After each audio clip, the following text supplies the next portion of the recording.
თვითმფრინავში ხანძარი პაუერბანკის გამოგაჩნდა.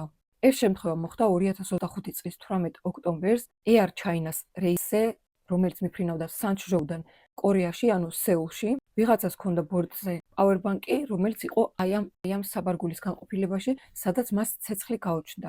საბედნიეროდ ამ შემთხვევის შედეგად არავინ დაშავებულა, თვითმფრინავი ავარიულად დაეშვა შანხაიში. პაუერბანკების ატანა თვითმფრინავში არ აუკრძალიათ, მაგრამ რამდენიმე წესი უნდა იცოდეთ, როდესაც პაუერბანკით ფრენას აპირებთ. წესი პირველი: არასოდეს არ ჩადოთ პაუერბანკი ჩასაბარებელ ბარგში, რადგანაც თუ კი საბარგულში მოხდება ხანძარი, ეს ბევრად უფრო რთული სამართავი იქნება, ვიდრე AS სალონში მომხდარი ხანძრის ლიკვიდაცია. წესი მეორე: თუ თქვენი პაუერბანკი ამოიბურცა, ამოიბერა, ხურდება მოხმარებისას, ან ეჭვთ, რომ ესა გაფუჭდება და გამოვა მწყობრიდან, ძალიან გთხოვთ, ასეთ შემთხვევაში პაუერბანკი თვითმფრინავის ბორტზე არასდროს არ აიტანოთ. და წესი მესამე, მეგობრებო, ეცადეთ, რომ არ შეიძინოთ რაღაცა გაურკვეველი ბრენდის პაუერბანკები, რომლებიც არის უხარისო და ვიზუალზეც კი ეტყობა, რომ დიდხანს არ გაქაჩავენ.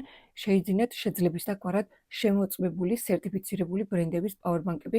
არსებობს ისეთი ბრენდები, რომლებიც არ ღირს ძალიან ძვირი, მაგრამ რომლებიც არიან სერტიფიცირებული, შემოწმებული. გაგვიზიარეთ კომენტარებში, გზავრობთ თუ არა თქვენ პაუერბანკებით და დაგაფიქრათ თუ არა აი ამ შემთხვევამ მათ ტარებასთან დაკავშირებით.